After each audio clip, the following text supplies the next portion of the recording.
네, 여러분 안녕하세요. 프레젠테이션 1 과목 수업 시작하도록 하겠습니다. 네, 이번 주부터는요, 이제 본격적으로 프레젠테이션 디자인 기획에 관련돼서 수업을 진행할 예정이에요. 과목 이제 6주차부터 이제 우리 기말 끝날 때까지는 계속적으로 이제 케이스 스터디라고 하는 사례 조사를 좀 볼 거예요.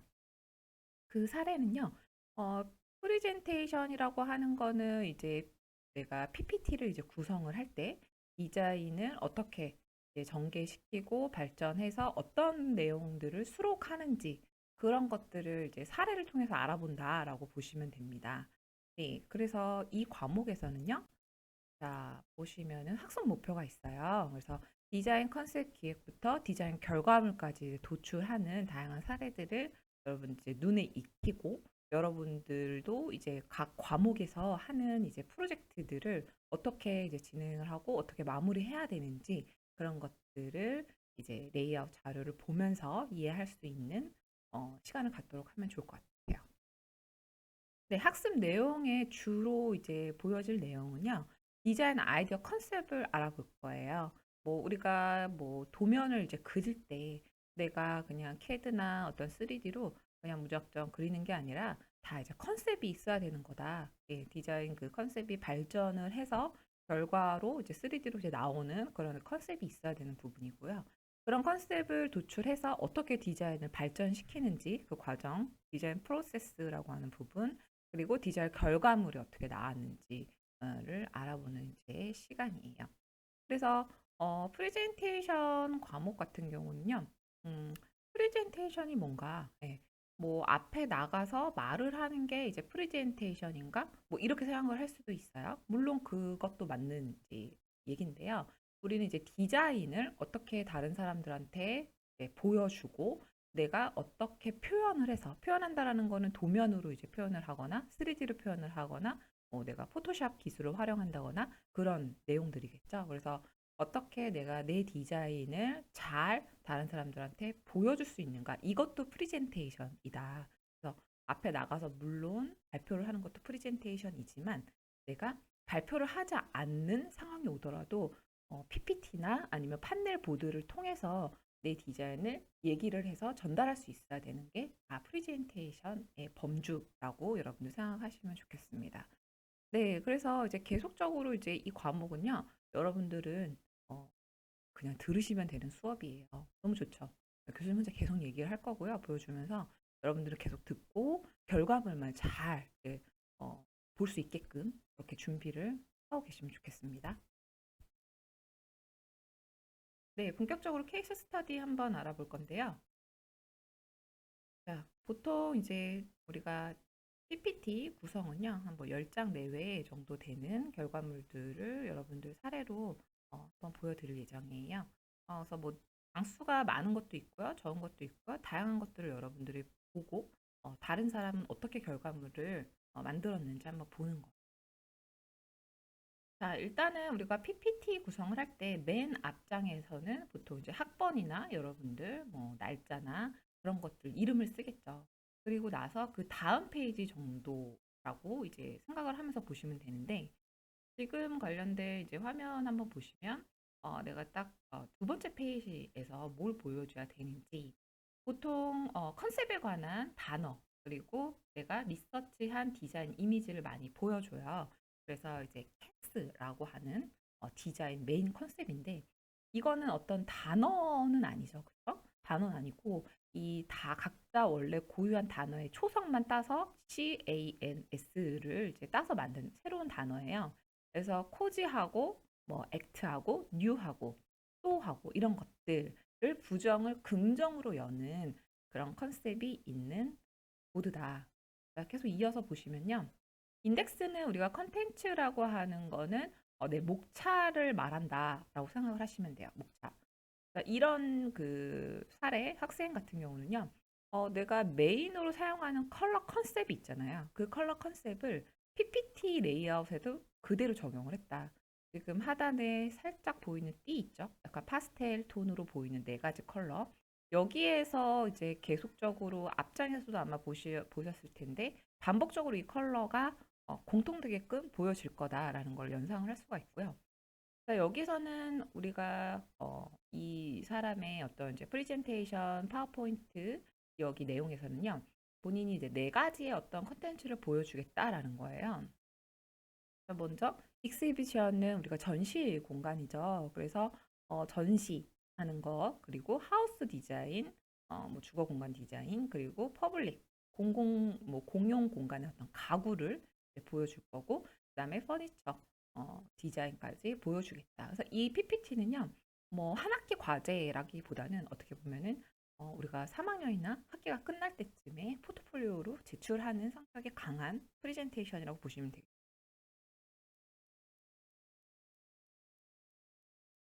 네, 다음 장 이제 인트로부터 살펴볼게요. 자, 여기 레이아웃 보시면 우측 상단에 이제 방금 전에 보여드린 그 컨텐츠에 관련된 4개의 목차가 하나씩 단어별로 설정이 되어 있고요. 지금 페이지에 해당되는 거는 볼드체, 좀 진한 글씨로 표기를 해서 이 장이 지금 어떤 그룹에 속하는 장인지를 알아볼 수 있도록 한 거예요. 여기서는 움직일 미, 우리가 피겨 스케이팅 하는 이제 공간으로 설정을 한 건데요. 뭐 동계올림픽의 하이라이트라고 할 수 있는 우리가 스피드 스케이팅. 지금은 잠정적으로 이제 올림픽을 할 수가 없는 그런 이제 상황이지만 이때 당시에는 뭐 했었죠. 제한을. 그리고 코로나가 또 끝나면 우리가 충분히 제한을 할 수 있는 그런 이제 사례입니다. 그래서 뭐 쇼트트랙이나 아이스하키 등 여러 인기 종목이 있는 가운데에서 이 종목들처럼 빠르고 긴장되는 종목은 아니지만, 네, 동계올림픽의 꽃이라고 불리는 피겨스케이팅은 우리나라 사람들에게 좋은 기억을 안겨줬다. 뭐 김연아나 여러 그 스포츠 매체들에서 많이 그렇게 나왔었죠. 그래서 익스히비션 토픽 같은 경우는 키워드가 무브예요. 앞에 샵 버튼을 이제 명시를 했고, 이 피겨 스케이팅은 단순히 힘으로만 하는 스포츠가 아니고 춤을 춰야 하는 스포츠인 동시에 점프와 조화가 잘 이루어지게 안무를 짜야 하는 스포츠다. 즉 하나의 예술로 자리 잡은 이 움직임을 우리는 동계올림픽의 꽃이라고 부른다. 여기 보시면 글자를 아주 작은 우리가 폰트로 해서 두세 줄 정도 이렇게 간결하게 남겼잖아요. 그래서 이런 이제 텍스트들도 다 레이아웃에 포함이 되는 거거든요. 근데 생각보다 PPT에 들어가는 이 텍스트를 너무 크게 하는 경우들이 의외로 많아요. 왜냐하면 내가 화면이나 노트북에서 이 글씨를 쓸 때 이게 어느 정도의 크기인지 잘 가늠하기가 좀 힘들거든요, 초반에는. 근데 이걸 인쇄를 해본다든지 앞에 프로젝트, 빔 프로젝트에 띄어서 발표를 한다든지 하면은 굉장히 객관적으로 보여요. 그래서 여러분들이 이제 사진을 배치하고 구성하는 것도 물론 중요하지만 많은 못지않게 중요한 게 이 텍스트의 위치나 몇 줄, 그리고 폰트예요. 그래서 보통적으로 너무 크게 안 쓴다라는 거를 기본 사항으로 가지고 가면은 조금 나아요. 네. 근데 이게 글씨가 안 보일 거를 생각을 해서 뭐 혹시나 안 보일까 봐 이게 굉장히 이제 크게 키우는데, 사실 이제 프레젠테이션에서 말하는 글씨는 사람들이 글자를 막 이렇게 열심히 책처럼 읽는다기보다 하나의 레이아웃으로 인지를 해서 발표하는 사람의 얘기를 듣는 게 더 우선인 거거든요. 그죠? 그래서 뭐 빔 프로젝트에 이 PPT가 떠 있는데 그 글자를 막 읽는 사람 생각보다 없습니다. 예. 그래서 이 글자, 우리가 정말 중요한 글씨를 간결하게 쓰는 방법, 그리고 너무 크지 않게 배치하는 방법이 굉장히 중요하고요. 그다음에 우측에 좀 중간쯤 보시면 팬톤 컬러라고 해서 좀 전에 얘기한 네 가지 메인 컬러가 반복돼서 또 제안서에 보여진 거예요. 그래서 이렇게 이제 3D까지 외관 모습을 컷으로 했고요. 자세히 보시면은 이 3D 우측에도 글자가 있어요. 무브먼트, 고, 그다음에 KR. 고가 아니고 띄어천 KR이네요. 조용해요. 네. 굉장히 안 보이죠? 예. co.kr 무슨 사이트인데 실제 이제 있는 사이트라기보다는 이제 우리가 조금 어떤 파사드 디자인에서 요런 이제 단어들을 사용을 이제 했다. 그리고 내부 인테리어는 사실 많이 없죠. 근데 PPT를 구성을 할 때 꼭 3D를 내가 지금 세 개를 가지고 있는데 이 세 개를 똑같은 크기로 크게 넣지 않아도 이렇게 배치하는 게 좋은 방법이에요. 그래서 메인 이 컬러 컨셉을 가지고 가되 큰 3D 한 장, 그 다음에 작은 거는 이렇게 랜덤하게 같이 배치를 하면은 공간 활용도도 굉장히 높고 썰렁해 보이지 않은 그런 장점이 있습니다. 다음 페이지는요. 이거는 이제 어떻게 보면 동선, 플로어 플래닝이라고 하는데요. 사람이 어디 입구로 들어와서 지금 보면은 우측 하단 정도 빨간색 시작점이 되겠죠? 자, 우측 하단 여기서부터 쭉 이렇게 익스히비션 공간을 한 바퀴 순회하듯이 관람을 하는 거예요. 이거는 스케치업 프로그램으로 했을 가능성이 굉장히 높죠. 그래서 안에 매터리얼 매핑을 하지 않았어요. 하지 않고 약간의 우리가 웜그레이 톤으로 전체 컬러를 만들었고 위쪽에 두께 부분만 아주 진한 그레이로 눌러줬죠. 그러니까 굉장히 좀 간결해 보이죠. 그래서 우리가 이런 그 아이소메트릭이라고 하거든요. 약간 상단에서 내려다본 이런 것들을 할 때 물론 각 실이나 집기 같은 거는 각자 다 표기를 하지만 꼭 어떤 매터리얼 컬러를 완벽하게 넣지 않아도 제안서에 한 컷으로 이렇게 굉장히 좋은 그런 컷으로 들어올 수가 있다. 그래서 여러 아마 이제 6주차부터 이제 여러분들이 사례를 이제 보다 보면은 여러분들도 이제 많이 좀 느끼지 않을까 싶어요. 아, 저런 사례도 있구나. 예, 이렇게 보시면 되고요. 여기 컨셉은 무브. 예, 사람이 이제 무브먼트 이동한다. 올림픽 어떤 피겨스케이팅 전시관. 예, 이렇게 보시면 되겠습니다. 네, 계속해서 다음 장은요, 조닝 프로세스예요. 자, 동선을 더 구체적으로 이제 좀 쪼개서 보여줬다고 생각하시면 되는데, 이 컨셉도 이제 무브기 때문에 맨 처음에 상단에 있는 이 박스 4개, 그죠? 각각 그 사이즈가 다른 박스, 컬러도 조금씩 다른. 그렇지만 이 컬러는 메인 컨셉이 들어갔죠? 이 박스에서 조금 더 이제 변형이 일어난 거죠. 뭐그 부분이 이제 쪼개져서 다시 추가가 됐다든지, 위치가 좀 바뀌었다든지, 그렇게 하고 나서 세 번째는 조금 더 로테이터 각도를 틀어줘서 중첩되게 만들고 뭐 레이어를 이용해서 조금 더 겹쳐지게 만들고 형태나 크기를 조금 더 변형시켜 본 그런 경우. 그래서 이게 그 동선을 우리가 나타내는 앞전에 이제 완전히 완벽하게 이제 구성된 거를 먼저 보고 나서 지금 이거를 보면 좀 이해가 쉬운 거죠. 이런 게 어떻게 나왔나? 이 형태가 그냥 내가 하고 싶은 대로 이렇게 만들었다기보다는 이 형태가 나오기까지의 그런 프로세스 과정이라고 보시면 돼요. 그래서 세 번째 이런 식으로 컨셉츄얼하게 이제 메스 스터디라고 하는 우리가 덩어리를 쪼개고 이어서 붙이고 이런 작업들을 한 결과물이에요.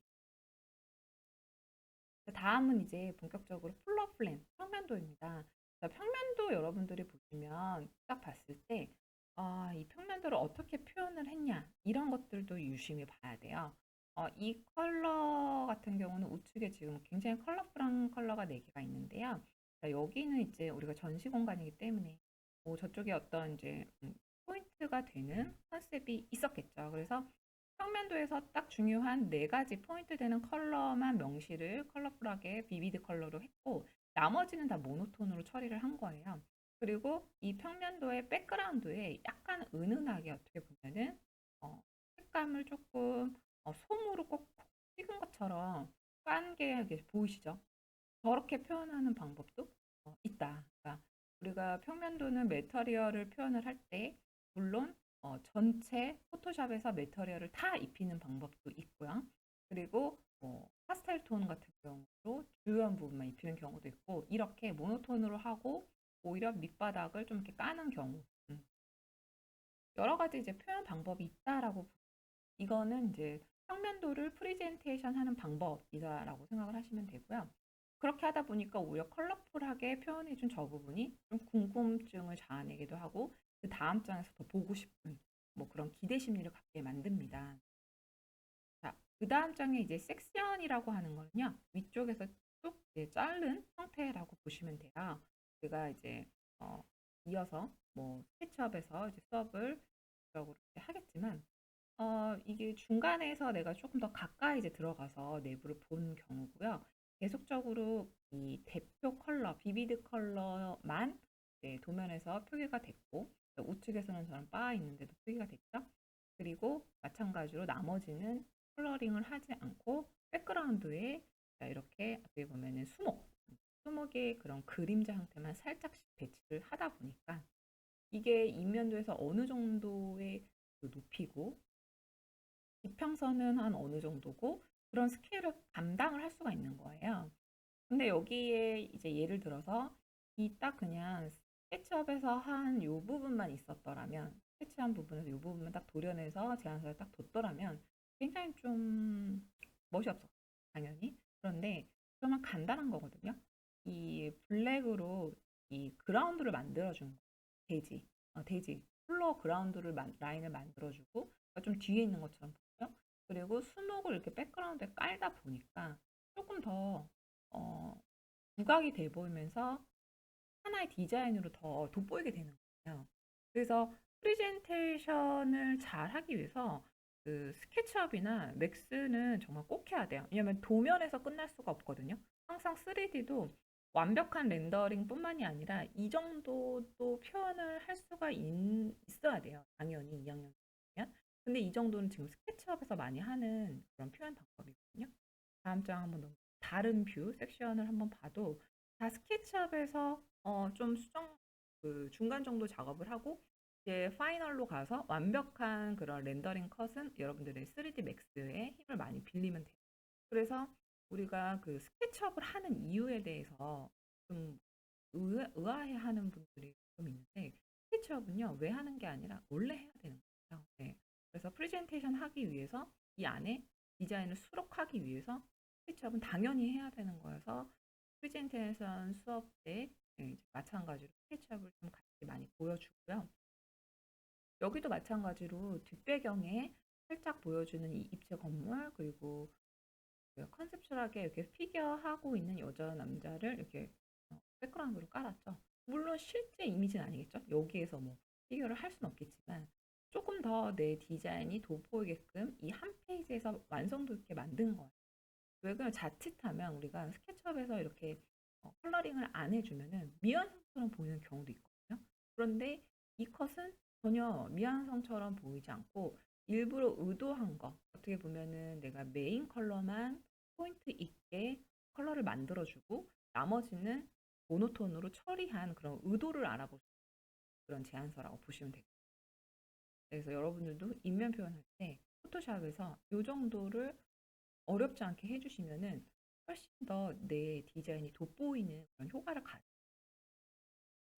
네, 그래서 아까 앞쪽에 이제 봤었던 그런 3D. 그러니까 3D가 어떻게 보면은 초반에 임팩트 있게 한번 빡 나오고 그 다음에 뒤쪽에 파사드라고 해서 더 크게 그리고 더 간결하게 나머지 이제 백그라운드 없이 나온 거죠. 이런 것들도 우리가 스케치업에서 하거든요. 스케치업에서 간단하게 이제 매터리얼 정도 입혀서 하기 때문에 3D 맥스랑 스케치업이랑 이제 비교를 해서 조금 스케치업의 장점이라고 하는 거는 좀 수정하고 이 모델링하는 작업 시간이 좀 빨라요. 네. 프로그램 좀 가볍기 때문에 빨리빨리 기본 컨셉 정도는 건축물을 만들 수 있다 정도이기 때문에 여러분들이 스케치업을 배우고 있는 거고요. 자, 여기서는 이런 라인들이 추가적으로 이렇게 더 있죠. 예, 그죠? 뭔가 그냥 더 만들어준 거예요. 수작업 느낌도 나게 라인들을 굳이 이렇게 깔끔하게 도려내지 않고 이렇게 만든 거고, 파사드라고 하고 하는 거는 이제 메인 엔터런스라고 보시면 돼요. 그러니까 보통 이제 상업공간 같은 데서는 간판이 있는 입구 정도라고 보시면 되고, 여기서도 이제 메인 엔터런스 입구, 자, 그 다음에 3D. 3D 한 요 정도. 지금 퍼스펙티브에서는 뭐 이거를 3D가 굉장히 잘했다, 못했다 이런 것도 물론 보겠지만 전체적인 프레젠테이션 구성을 여러분들이 좀 중점적으로 지금 보시면 돼요. 어차피 3D 렌더링 실력을 계속하면 늘거든요. 네. 그리고 이제 뭐 2학년 2학기 정도 그렇게 되면 더 많이 향상이 되기 때문에 지금 이제 볼 줄 아는 능력을 좀 많이 키우고 저렇게도 표현하구나 뭐 이런 것들 많이 보시면 좋겠습니다. 네. 그 다음에 이제 컨텐츠가 하우스 디자인으로 넘어갔어요. 하우스. 우측 상단에 이제 볼드 블랙 글씨체가 바뀌었죠. 하우스로. 그래서 이 사람의 이제 익스히비션 전시 공간의 프로젝트는 여기까지였고 이제 새로운 프로젝트를 또 보여주는. 그래서 여기는 이제 픽처라고 되어 있는 이렇게 큰 부분이 향후에 여기에 뭐 3D 렌더링을 내가 추가하겠다라는 거거든요. 근데 지금 그게 이제 없더라도 레이아웃을 먼저 구성을 해 놓는 거예요. 그래서 우리가 뭐 평면도, 인면도, 3D까지 다 완성이 된 다음에 그다음에 PPT를 딱 만들어야지 이게 아니라 일단은 레이아웃 그리고 내가 완성된 거를 틈틈이 계속적으로 배치를 해 놓고 그리고 3D는 좀 시간이 오래 걸리고 후반부에 진행을 많이 하기 때문에 그 부분만 빈칸으로 남겨 놓는 거예요. 근데 결과적으로 뭐 기말까지 이렇게 빈칸으로 남겨 놓으면 안 되겠죠? 근데 이제 중간 과정을 좀 이제 보여주기 위해서 이렇게 픽처 나중에 이제 들어온다. 왜냐면 그렇게 해서 오히려 제안서 작업하는 시간을 세이브를 시켜 놓는 게 낫지. 나중에 3D까지 다 한 다음에 제안서 그때부터 시작하려고 그러면은 굉장히 시간적으로 모자르거든요. 그래서 여기 이제 하우스 컨셉이 우리 가족만의 포근한 이제 코지 하우스가 컨셉이다. 그리고 중간중간에 이 작은 요런 이제 컷들이 본인이 3D 작업을 한 거고요.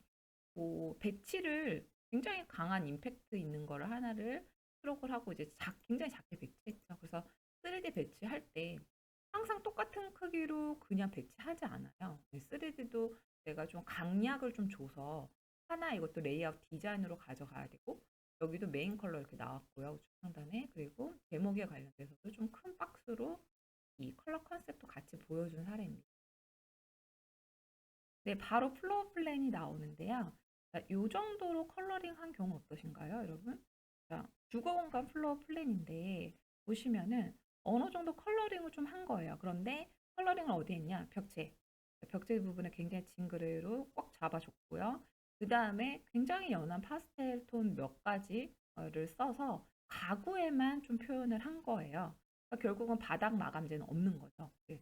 컬러링 한 부분은 소파, 때 뭐 의자, 테이블 같은데 부분 가구를 좀 표현을 해줬고 그 상단 부분 보면 이건 테라스 부분 여기 테라스 부분에도 굉장히 연하게 은은하게 배치를 했고 전체적으로 이 주택을 만들기 위해서 백그라운드에 아주 연한 그린을 이렇게 은은하게 깔았습니다. 그러다 보니까 보는 사람들도 굉장히 편안한 그런 플로어 플랜이 됐어요. 그리고 각 실을 이제 우리가 명칭을 표기를 할 때 이렇게 그 PPT에 앉히다 보면은 평면이 작아지기 때문에 글씨가 안 보여요. 이 평면도에다가 글씨를 바로 써서 이렇게 데리고 오면 그래서 우측 하단에 넘버를 각 실별로 정해주고 글자를 빼서 배치를 하는 거예요. 데크는 이제 바닥인 거죠. 그다음에 뭐 룸 1, 리빙 룸, 뭐 스토리지 창고, 키친 이런 것들을 이렇게 빼서 표기를 해주고 그 공간 안에는 번호만 이렇게 넣는 건데 지금 여기 번호가 빠졌거든요. 번호가 빠졌는데 번호를 어떻게 이제 넣어야 되냐면 한번 보시면 1번이면은